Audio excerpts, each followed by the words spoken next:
Mother, is Maxwell House the best coffee in the whole world? Well, your father says so, and your father knows best.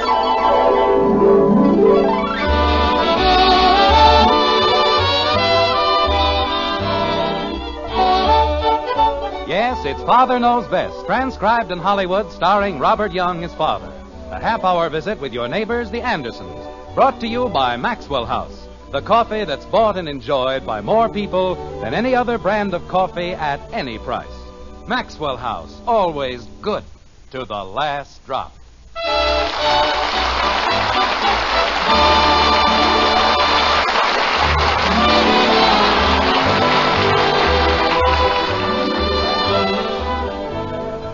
In the latter part of the 18th century, Dr. Friedrich Anton Mesmer conducted an amazing series of experiments in the field of hypnotism. In his work, Mesmer used rabbits, chickens, even people, with results we can describe only as astonishing. There was one field, however, which he neglected to investigate: the hypnotic influence of the average salesman on the average American home. In Springfield, in the white frame house on Maple Street, this subject is now about to be explored, but thoroughly.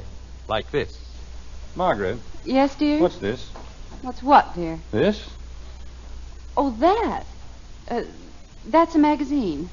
I know it's a magazine, but what are we doing with a copy of the Poultry Breeders' Bulletin and Gazette? Well, we had our choice between that and the Mining Engineers' Monthly Manual. So you took the Poultry Breeders' Bulletin and Gazette? Naturally. We wouldn't have any use for a magazine about mining engineers, would we? Margaret. Yes, dear? Have you developed a sudden interest in poultry? No. A poultry breeder? Jim, don't be ridiculous.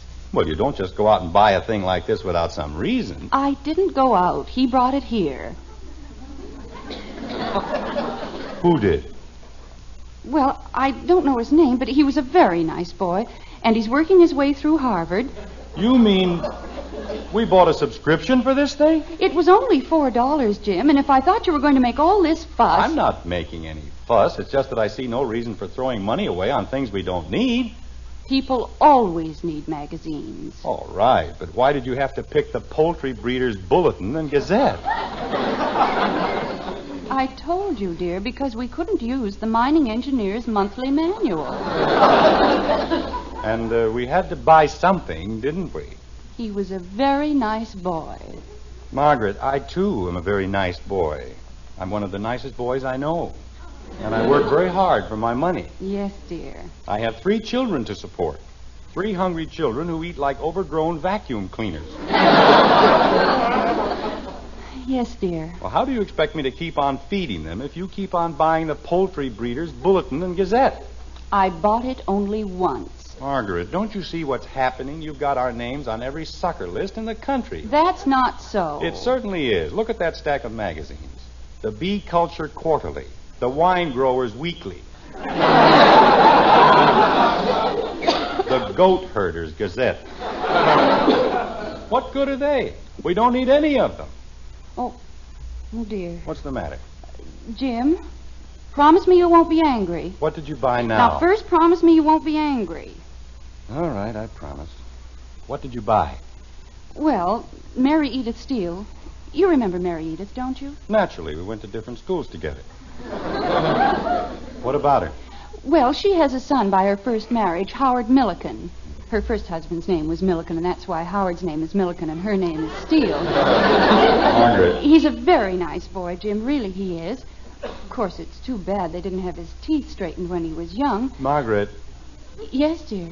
What did you buy? I didn't buy anything. Good. Not really, that is. Margaret. I just gave him a deposit, Jim. And I don't have to pay the balance until it's delivered. Until what's delivered? The history of our feathered friends.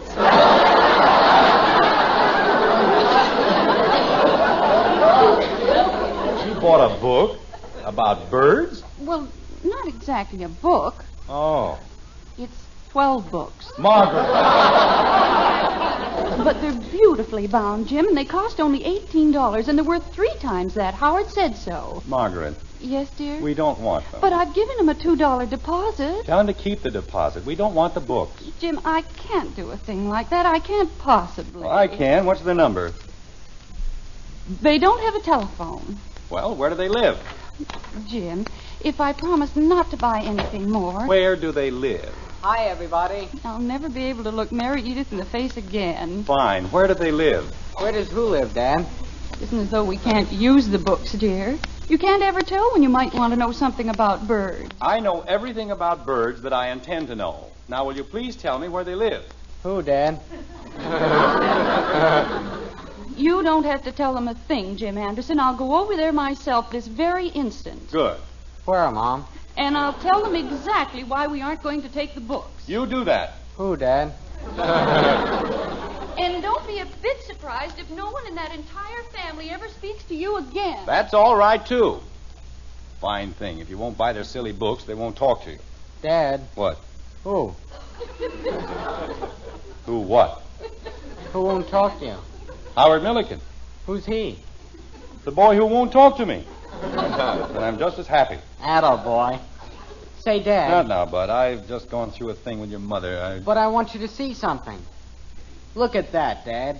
Do you know whose hand that is? Yours. Take it upstairs and give it a bath. It's Joe DiMaggio's. Does he know what's missing? The man said in his whole life he'd never seen a hand that looked more like Joe DiMaggio's. Fine. I hope you'll both be very happy. That's why I need the $2. What $2? For the glove. What glove? My new baseball glove. Like Joe DiMaggio's. Bud. Well, gosh, if you've got a hand like that, you can't use just any old glove, can you? Bud, who told you your hand was like DiMaggio's? The man who sold me the glove. Take it back. But the man said... Take it back. Holy cow. Mother! What if he won't take it back? Then what am I going to do? I already gave him $4. It's very simple. Give him $2 more. Where am I going to get it? Work for it. Or is it against the law to push a lawnmower with Joe DiMaggio's hand? And don't say holy cow. Gee whiz. Father, have you seen Mother? She went out. Where? She's going to give Howard Milliken the birds.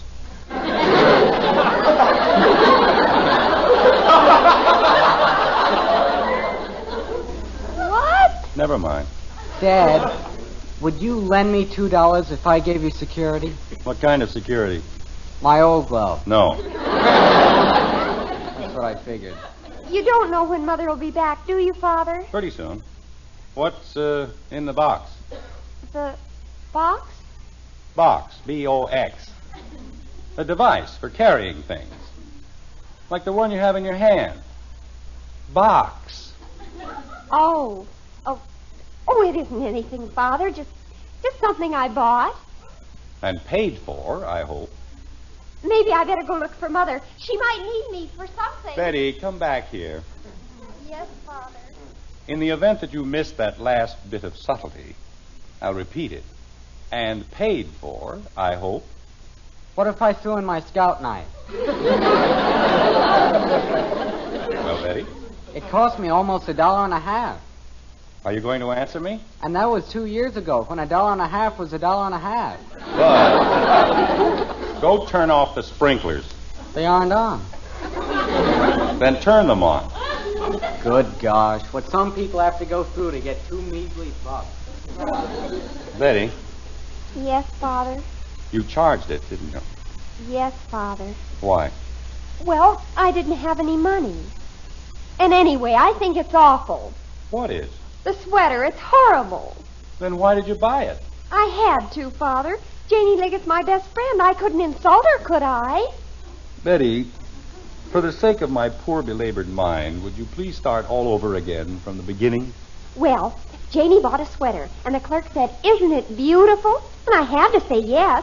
And then she told me I ought to buy one, and I couldn't say I thought it was hideous, so I did. You said it was hideous? No, I bought one. Well, take it back. Oh, I can't, Father. It was on sale. Oh, I don't know. When I was a boy, things like this never happened in my house. People bought what they needed, and that was all. Daddy. And so help me, if she bought something, I'll strangle her. Father. Hi, Daddy. Where's everybody? She's out.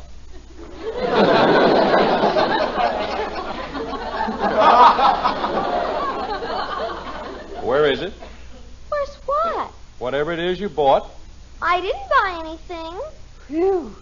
Nobody told me to buy anything. Oh, that's more like it. But I will. Never mind. I never buy anything. You're the only one in this whole family with any sense. Anytime the doorbell rings, somebody buys something. They'll buy anything. The Goat Herder's Gazette, Joe DiMaggio's glove. I want to buy something. Oh, Kathy, stop it. Everybody gets to buy things except me. I never get to buy anything. Debbie, make her stop it. Oh, I don't know if I can. Kathy, please. Nobody has a family like this. Nobody else in the whole world. Hello. Hello, Jim. This is Gribble, J.P. Gribble. Oh, hello, J.P. Those group insurance figures still haven't come back from New York. Kathy, stop it. That isn't why I call. Jim, could you do me a favor? A big favor? Why, of course, J.P., if I can. What is it? Well, I have a niece, my sister's girl, pretty little thing, wants to make some extra money. Oh, well, you see, J.P. So she's going from house to house selling things, ringing doorbells, you know. I'll get it. Did you say something? No, J.P., that was just the doorbell. Oh, well, as I was saying, I've given her the names of a few people. Just a few, you know. And I consider it a great favor if you'd buy some of her things. J.P., I've just gone through a whole thing with my family about not buying things we don't need. Now, if I buy something... Just 2 or 3 of everything she's got, that's all. 2 or 3? Then, if you'll just bring everything over to me, I'll be glad to reimburse you. Oh, well, of course, J.P., I'll be glad to. Be a lot easier just to give her the money, but you know how it is. Proud little creature, won't take a thing from me, wants to earn it on her own. Well, I understand perfectly, J.P. Naturally, you won't let her know I've called. Oh, haven't heard from you in weeks. That's the idea. I knew I could count on you, my boy. And, I'll bring the things up to you in the morning? Any time at all, Jim. I'll be glad to take them off your hands. Fine. Well, I'll see you in the morning. Thank you, Jim, and good night, my boy. Good night, J.P. Who was it, Kathy? It was a lady selling things. Already? Tell her to come in. You want her to come in? That's right. But you said you didn't want us to buy anything. Kathy, we've been buying things for months from anybody who came to the door. Now, this is something special. This is something I've got to buy. Tell the lady to come in. I can't. Why not? I already told her to go away. Oh, no.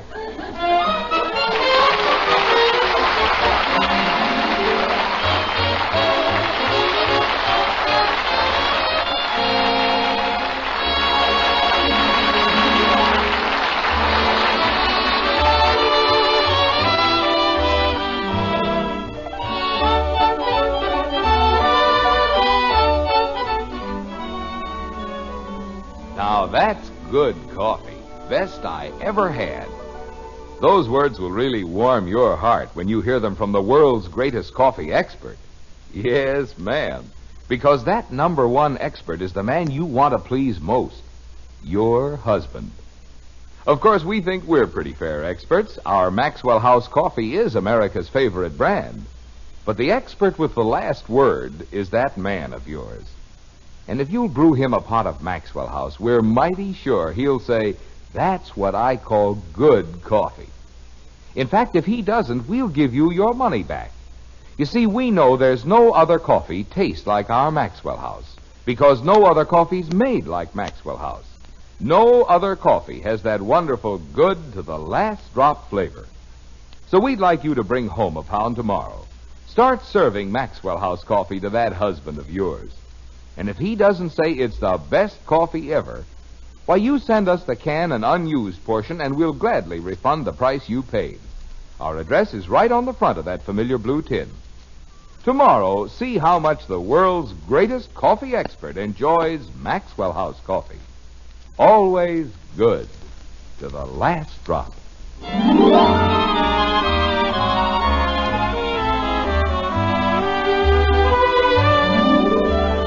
It's moments later on Maple Street, and in the white frame house occupied by the Andersons, there's a soapy whir of speculation.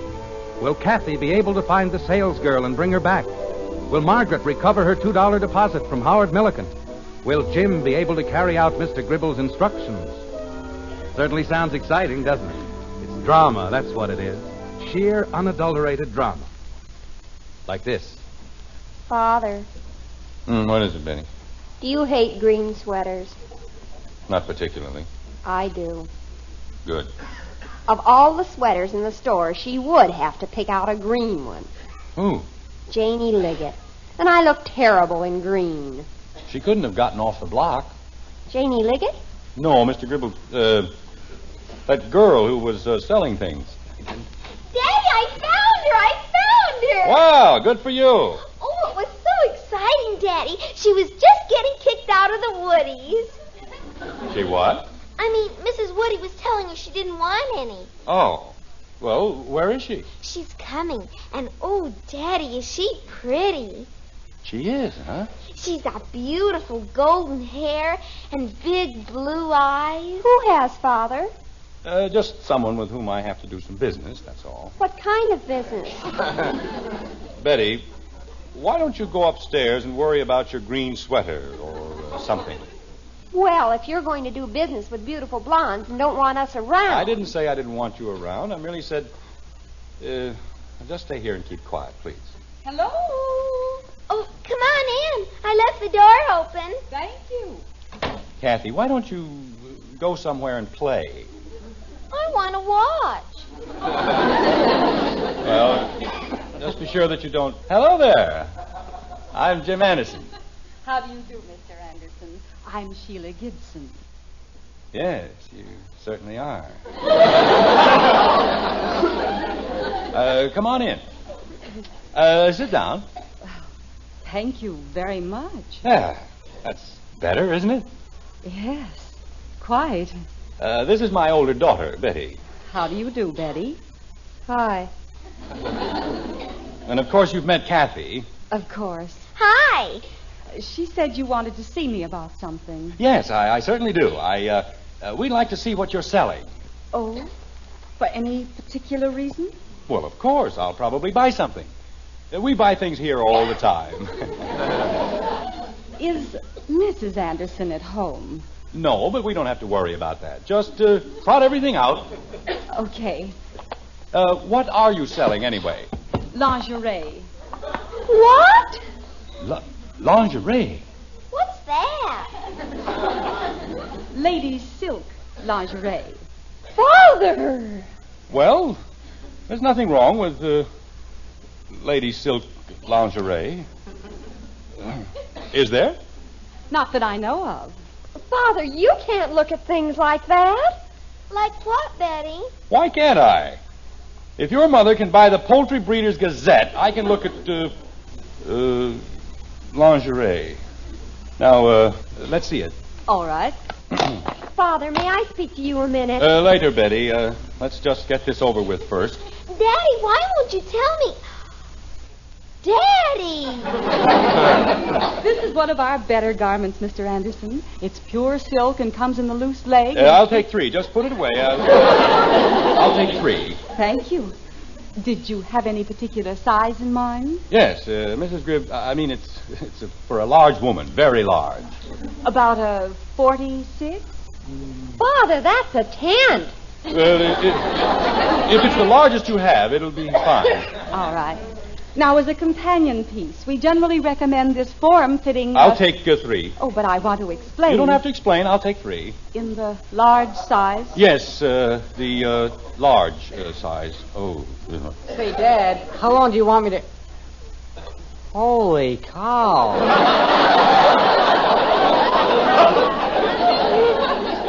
Bud, go turn on the sprinklers.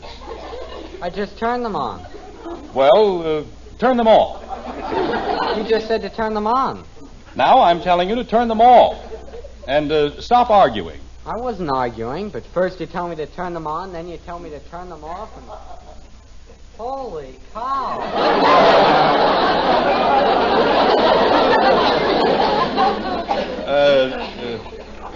That was my son. So I gathered. As a special introductory feature, Mr. Anderson, we're offering a new... I'll take 3. Just give me 3 of everything and tell me how much it is. Oh, that's very generous of you, but I really feel... It's quite all right, Miss... Gibson. Miss Gibson. I was saying to my wife just the other day, the next time somebody comes along selling things, we'll just take 3 of everything. That's what I said. Father, do you feel all right? Of course I feel all right. I feel fine. Your collar's melting.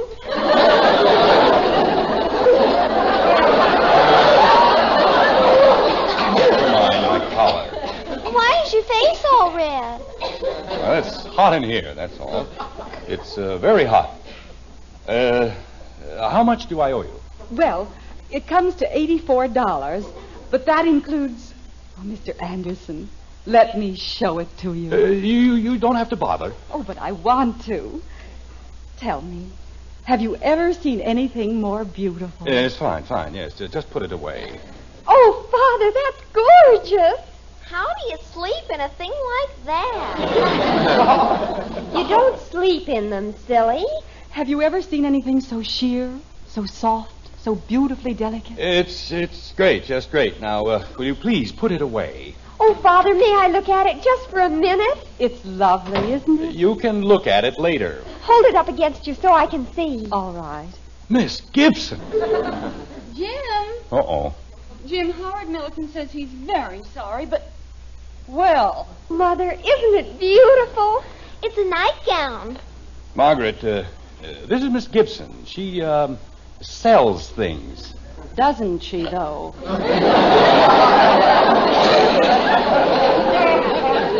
Mrs. Anderson, your husband's bought some beautiful lingerie, but about the size... The size is fine, Miss Gibson, and here's the, $84, and thank you very much. Oh, this is really wonderful, Mr. Anderson, and I want you to know I appreciate it very much. That's quite all right. Oh, of course. What does he care about $84? I'll see that your order's delivered in a very few days. That'll be fine, just fine. Oh, and thank you, Mrs. Anderson. You have a very generous husband. Oh, yes. Jim the Playboy, we call him. Margaret. Why don't you girls show Miss Gibson to the door? Oh, that won't be necessary, Mrs. Anderson. I'm sure they want to. Don't you, girls? I want to stay here. Kathy, come on. Thank you again, Mr. Anderson. Oh, think practically nothing of it. Goodbye. Goodbye, Miss Gibson. But I want to hear what they're going to say. Don't worry, you'll hear it upstairs.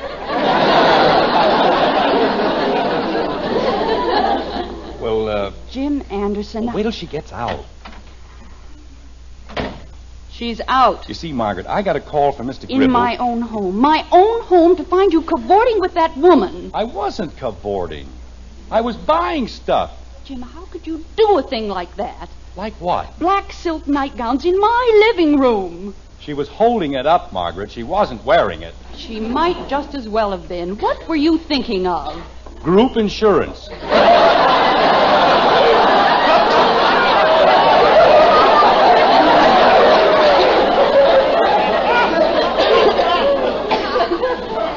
You see, Margaret, I got this call from Mr. Gribble. I wasn't out of the house for more than 10 minutes. And he said he was sending his niece over. The very instant my back is turned, Sending his you niece invite over. strange women into the living room. His niece over. And now only... His niece? His niece. You mean that was Mr. Gribble's niece? Uh-huh. And he sent her over? Yep. Oh. She's too proud to take money from her uncle, so he asked a few friends to buy things from her. For him. That's why I had to get everything so large. They're for Mrs. Gribble. Jim. Well, I couldn't say anything in front of Miss Gibson or the children. He doesn't want her to know anything about it. Jim, I'm so ashamed. Oh, that's all right, honey. We all make mistakes once in a while. But when I saw her with that black nightgown in front of her... Margaret, let's just forget the whole thing, shall we? What happened with our feathered friends?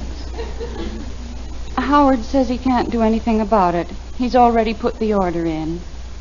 I'm sorry, dear. Well, it just goes to show what happens when you don't figure things out. I knew exactly what to do, what to expect, and so it worked fine. Gribble's happy, his niece is happy, and as soon as I get my $84, I'll be happy. Jim. Just a second, honey. I'd better answer some door. If it's anybody selling anything, tell them we don't want any. Don't worry, Angel. I know just how to handle it. Hello. Mr. Anderson? Yes? I'm Amelia. My uncle, Mr. Gribble, said you'd buy some of my lifesavers. Lifesavers? I got all kinds of lifesavers. Peppermint wintergreen. Oh, no!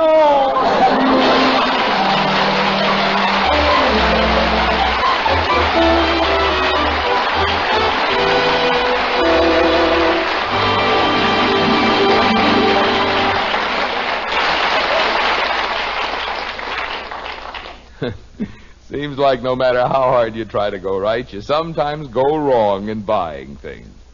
But that needn't happen when you buy coffee. No, ma'am. Because the world's greatest coffee expert can tell you where to find the most for your money, the most in flavor and just plain pleasure. All you do is set a cup of Maxwell House coffee in front of your husband. He's the expert we mean. And when he looks up at you with a smile and says, "Now that's a real cup of coffee," why, you'll know Maxwell House is your coffee buy. Find out tomorrow. Bring home a familiar blue tin of Maxwell House and listen to your husband praise that wonderful good to the last drop flavor. And then count all the truly good cups of coffee you get from that 1 pound. We think you'll be convinced. Maxwell House coffee gives you the most for your money because it's always good to the last drop.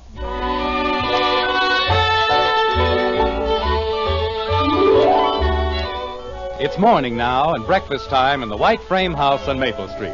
There's a fragrant scent of coffee in the air, crisp bacon frying in the skillet, and Father burning in the breakfast room, like this. Books about birds can be very useful, can't they, dear? Yes, I guess they can be. Please pass the toast, Kathy. Here you are, Daddy. You know, in this light, the sweater looks fine, doesn't it, Father? Great. Butter, please. Say, Dad, you know what Joe Phillips said to me last night? I know, Bud. What did Joe Phillips say to you last night? Anytime I want to sell my Joe DiMaggio glove, he'll give me a $2 profit. Good. May I please have the sugar? There you are, Dad. Thank you. Well, things seem to have worked out very well after all, haven't they? Oh, yes, just fine. Pass the cream, please. Daddy, Yes, Kathy? what are you going to do with your black nightgown? Cream, please.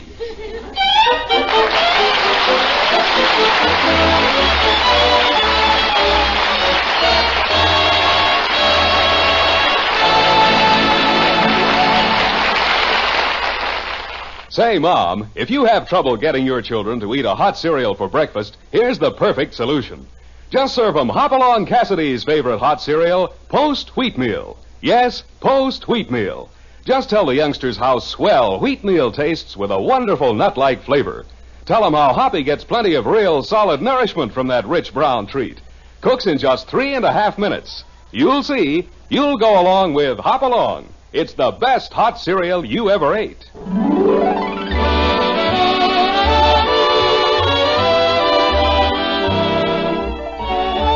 Join us again next week when we'll be back with Father Knows Best, starring Robert Young as Jim Anderson, with Roy Bargy and the Maxwell House Orchestra, and yours truly, Bill Foreman. So until next Thursday, good night and good luck from the makers of Maxwell House, America's favorite brand of coffee.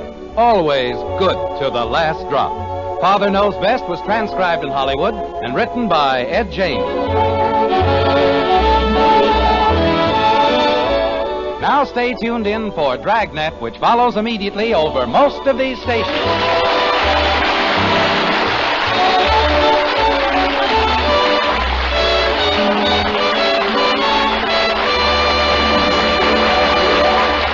Yes, be sure to hear Dragnet. And remember, Bill Bendix